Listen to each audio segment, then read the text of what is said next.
বিশ্ব ফুটবলের মহাতারকা লিওনেল মেসির নতুন ঠিকানা হতে পারে ম্যানচেস্টার সিটি। ইন্টার মায়ামিতে সফল একটি মৌসুম কাটানোর পর মেসি তার পরবর্তী গন্তব্য নিয়ে নতুন আলোচনা শুরু করেছে। ফুটবল বিশেষজ্ঞদের মতে মেসি এবং ম্যানচেস্টার সিটির কোচ পেপ গার্দিওলা দীর্ঘদিনের বন্ধুত্ব এবং সফল জুটি নতুন করে তাদের একত্রিত করার সম্ভাবনা জাগিয়েছে। পেপ গার্দিওলার অধীনে বার্সেলোনার মেসি যে সাফল্য অর্জন করেছিলেন তা আজও স্মরণীয়। তারা একসঙ্গে জিতেছেন 2টি চ্যাম্পিয়ন লিগ, 3টা লা লিগা এবং অসংখ্য ঘরোয়া ট্রফি। সেই যুগের পুনরাবৃত্তিতে হতে ম্যানচেস্টার সিটিতে গার্দিওলা সিস্টেম এবং মেসির অসাধারণ প্রতিভা একত্রিত সিটির জন্য নতুন ইতিহাস তৈরি করতে পারে।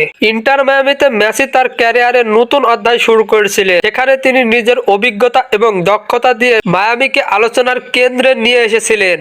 তবে ইউরোপিয়ান ফুটবলে ফেরার গুঞ্জন ফুটবল প্রেমীদের মধ্যে উত্তেজনা সৃষ্টি করেছে। ম্যানচেস্টার সিটির যারা সম্প্রতি চ্যাম্পিয়ন লিগ জিতেছে, মেসির মতো একজন কিংবদন্তিকে দলে পেলে তাদের শক্তি আরো বাড়বে। তবে এই ট্রান্সফারের সত্যতা নিশ্চিত হতে সময় লাগবে। ফুটবল বিশ্ব মেসির মতো নতুন সিদ্ধান্তের এই অধীর আগ্রহে অপেক্ষা করছে। যদি তিনি সত্যিই ম্যানচেস্টার সিটিতে যোগ দেন, তবে এটি কেবল প্রিমিয়ার লিগ নয়, বিশ্ব ফুটবলের জন্য এক বড় চমক হবে। ফুটবল প্রেমীরা এখন অপেক্ষায়, মেসি কি আবারও গার্দিওলার নেতৃত্বে জ্বলে উঠবেন?